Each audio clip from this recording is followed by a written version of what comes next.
বন্ধুরা, কলকাতা রাস্তার পাশেই এইভাবে মাছ বিক্রেতা মাছ কেটে বিক্রি করে থাকেন।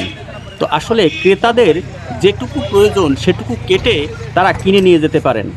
এটাই হলো কলকাতা বা ইন্ডিয়ার বৈশিষ্ট্য। আমার কাছে খুবই ভালো লাগে যে বড় মাছ থেকে ক্রেতারা যদি অল্পও কিনতে চায় তাও সেটা কেটে তারা বিক্রি করে থাকেন।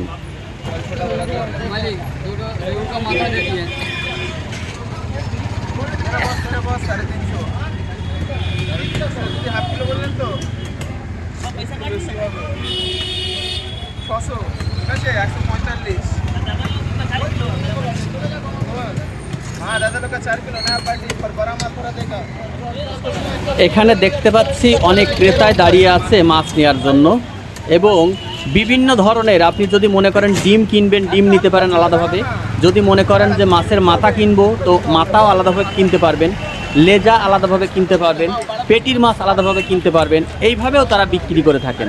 তো আসলে খুবই সুন্দর এই সিস্টেমটা। আমার কাছে ইন্ডিয়ার এই বিষয়টা খুবই ভালো লাগে।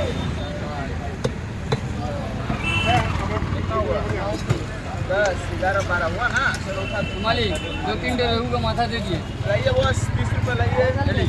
हाँ तो देखा नहीं 950 देखो कितना है। चलो देखे छोड़ो। बाबू चाची, ओ चाची 30 रुपये काट लीजिए।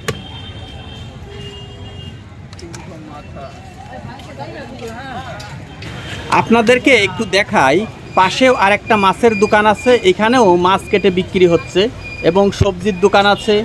এভাবেই আসলে ফুটপথে অনেক ব্যবসাদাররা অনেক কিছু বেচা কিনা করে থাকেন কলকাতা শহরে।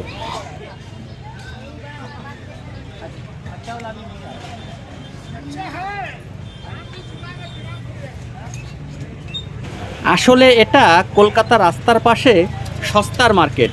এই মাছ বাজার এবং কাঁচা বাজার ছাড়াও অনেক বড় মাছ বাজার এবং কাঁচা বাজার আছে।